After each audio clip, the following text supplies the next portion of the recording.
How you doing, guys? Randy here from Garrison Speed Shop.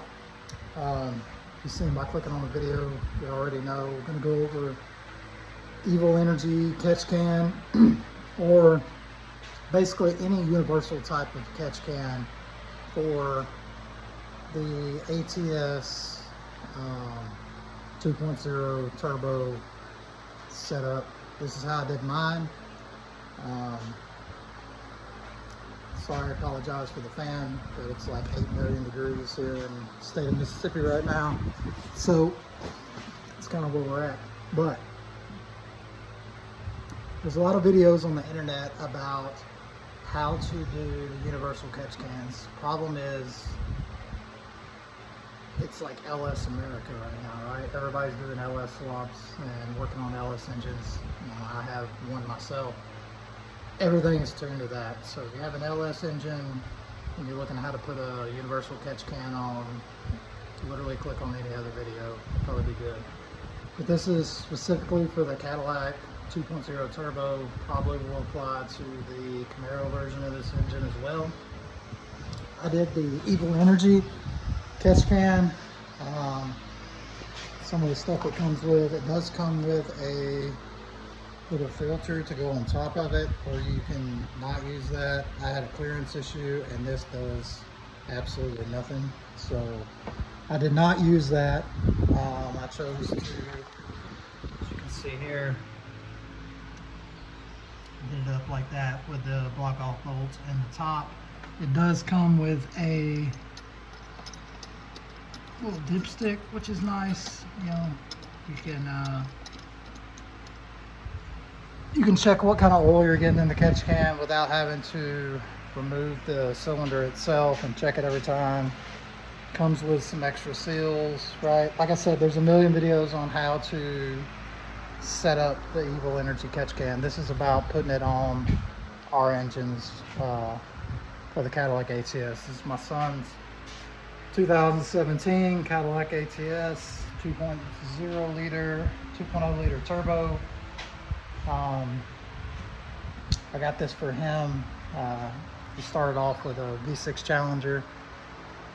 Now wants a forced induction car, and I don't want him to get killed, so we're going to start on a smaller engine.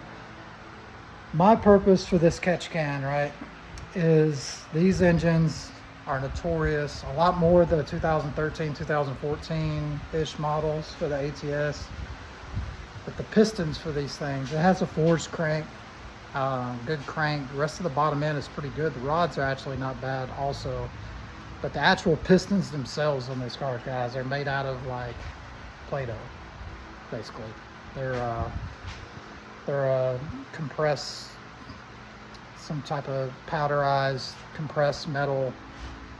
And these cars have a problem with pre-detonation, particularly at low speeds, right? When you hear people, you'll hear some people blow these engines up because they're revving them very high, but most people blow these engines up just driving around town. There's instances online of like old couples driving back from church at, you know, a couple thousand RPMs and you chip a piece of your piston off. This car has like 140,000 miles on it, which is a lot for one of these cars, or a pretty good bit for one of these cars, but I'm not too scared of it because eventually we're going to go just like my SRT engine that you see. You'll see some more videos on the channel about later. My 392, about to be a 426. Forged bottom end. So we're basically going to do the same thing for this. We're going to get the forged pistons with the rod set and eventually forge the bottom end of this thing, turn up the boost, make some pretty respectable power. We'll go over some other mods at the end and get to what you tuned into the video for. Sorry about that. So oil catch can here comes with this bracket, right? The bracket comes in a straight fashion. It bolts onto the side and it'll be straight up and down. I tried to initially bend it straight to where I could bolt it up. It was too long. I had to cut it a little bit shorter and then bend it. I just bent it on the side of this table here. Kind of used it as an anvil, bent it over. It's not hard to figure out. But this bolt, as you'll even see, with the ZZP catch cans, this bolt here, you just take that out, and that's where you mount it. Even with the ZZP catch can, I didn't really look at the price of that catch can, but just knowing my car came with my SRT came with a JLT catch can, and it's like hundreds of dollars, right? Like, there's no reason to spend hundreds of dollars on a catch can, you know. I know it gives you a lot of performance, like 15 horsepower. No, it doesn't. It doesn't give you anything. It catches oil. That's what it does. That's what an oil catch can does. Most applications, you probably don't even need an oil catch can, but on this one, my thought process was, if I can tune in here, catch some of this oil before it's going down and dropping in on top of the valves, you know, that should help a little bit with pre-detonation. Another good thing is iridium spark plugs, which was the initial thing that I did. I pulled these out. They're pretty easy to remove. I changed them out today. Come to find out, they already had the exact same iridium spark plugs in them, but they're pretty old. But yeah, iridium plugs, and then an oil catch can. So this hose right here, it's like a hardened metal hose, which doesn't make a lot of sense because it has like a factory bend in it here. I don't know if you guys can see that, it almost blocks it completely in half, so in two spots.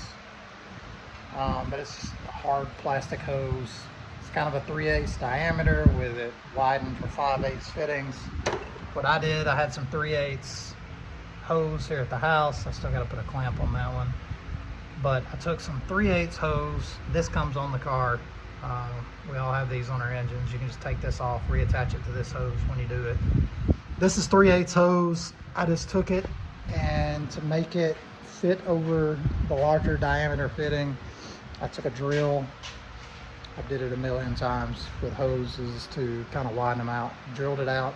If you do that with a hose, you got to make absolute sure that you get all of that rubber out of there, right? So what you don't want is a bunch of rubber chips blown into your engine. So I blew that out with compressed air, wiped it out, actually blew some oil through it, blew it out again, make sure everything was out of it.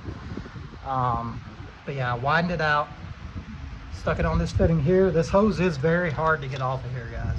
This one came off pretty easy, but this hose originally runs from here down to your intake, right? And that's what you're splitting. You're taking the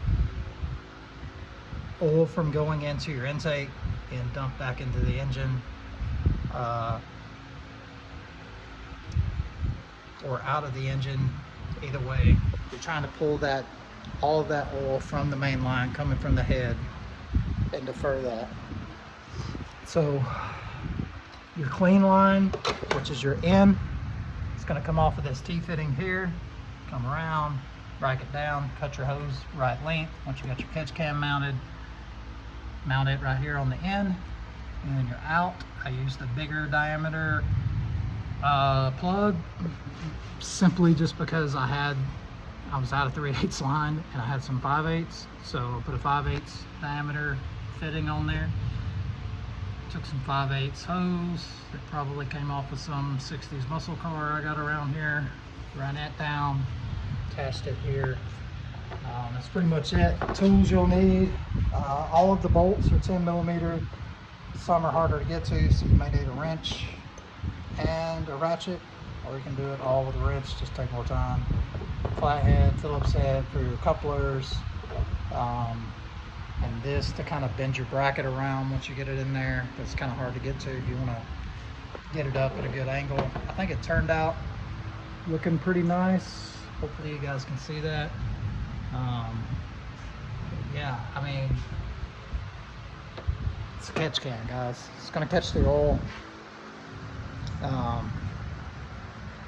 I've seen on this car already, I have a cold air intake ordered for this car. When I unattached the intake hose from the turbo feed there, I was already seeing the oil right there where the turbo is. So I already know the oil is coming through there. So we're just trying to divert that. I'm going to do the same thing with the B7 Alpina out there. It's a twin turbo car. It definitely has oil getting kind of staging up in the turbos, and it'll make the engine smoke. Doesn't really hurt performance that much or anything, but it is, you know, you got a nice car, you got a nice force inducted car, you don't want it blowing smoke out of its tailpipe so everybody thinks your engine's about to fail or whatever.